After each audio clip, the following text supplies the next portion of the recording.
বন্ধুরা, আজকে আমি আপনাদেরকে চালের গুঁড়ি দিয়ে পোয়া পিঠে বানিয়ে দেখাবো। চালের গুঁড়ি দিয়ে পোয়া পিঠে বানানোর জন্য এখানে আমি চালের গুঁড়ি নিয়েছি, একটা ডিম নিয়েছি, খাবার সোডা, গুঁড়ো লঙ্কা, এটা লবণ আছে, সরষের তেল। উষ্ণ গরম জল লাগবে, সেই জন্য জলটা বসিয়ে আমি ওভেনটা জ্বালিয়ে নিলাম। আন্দাজ মতো লবণটা দিয়ে দেব,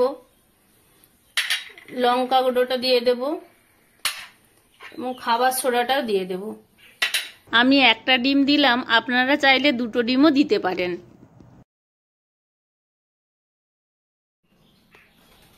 এগুলো সব দেওয়ার পরে ভালোভাবে মিক্সড করে নেব। মিক্সড করা হয়ে গেলে একটু একটু করে জল দেব, ভালোভাবে গুলে নেব। গোলাটা ঠিক এইভাবে হবে, বেশি পাতলা হবে না এবং খুব গাঢ়ও হবে না। কড়াটা গরম হয়ে গেছে, আমি তেলটা দিয়ে দেব। তেলটা গরম হয়ে গেছে,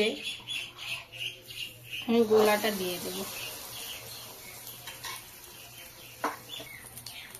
দেখুন কিভাবে ফেটে গেছে এবং খেতে খুব সুন্দর হয়, মচমচে হয়, আর একটু নোনতা নোনতা তো খুব ভালো লাগে, বাচ্চা থেকে বয়স্ক সবার পছন্দ হয়।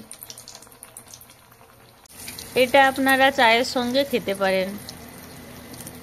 পোয়া পিঠে একদম রেডি। আপনারা বাড়িতে এইভাবে একবার বানিয়ে দেখবেন, খেতে খুব ভালো হয়।